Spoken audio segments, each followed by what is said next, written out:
putting new brake lines in can be really frustrating, but there are a few techniques that if you follow will make this job so much easier. First of all, if you're going to replace the line anyway, go ahead and snap off the line so you can get a legitimate 6-point socket onto this old fitting.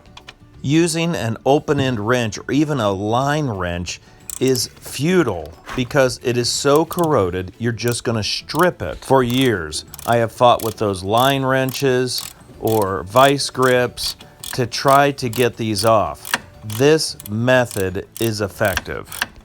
Now it's a good idea to go ahead and spray this down with PB Blaster or the mixture of automatic transmission fluid and acetone.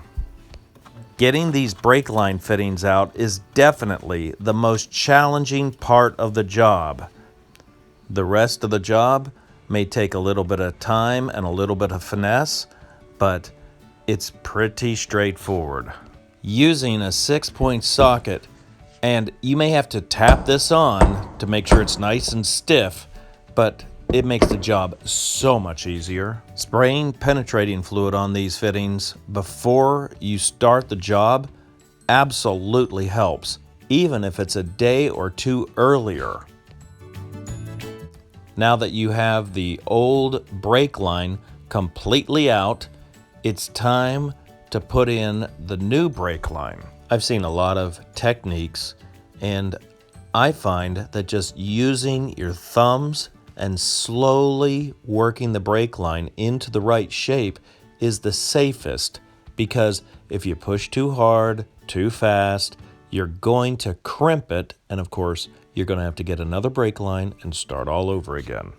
As you work with the brake line, just keep comparing it to your old one, and that's why you want to keep your old one until you've got the new one completely in.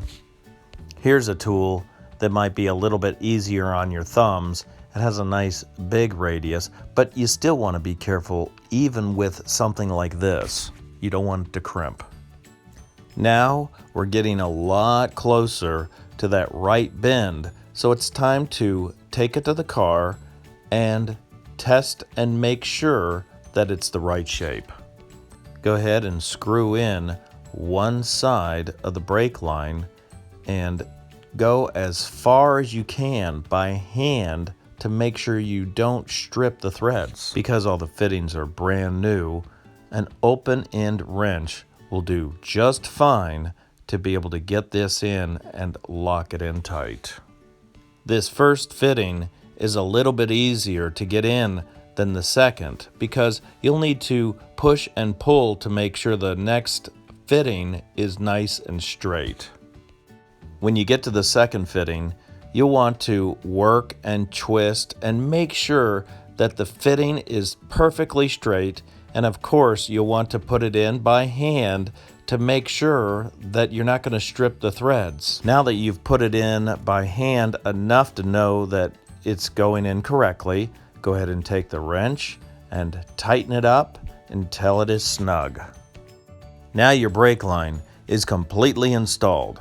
So all that's left now is to bleed the brakes and you're back on the road.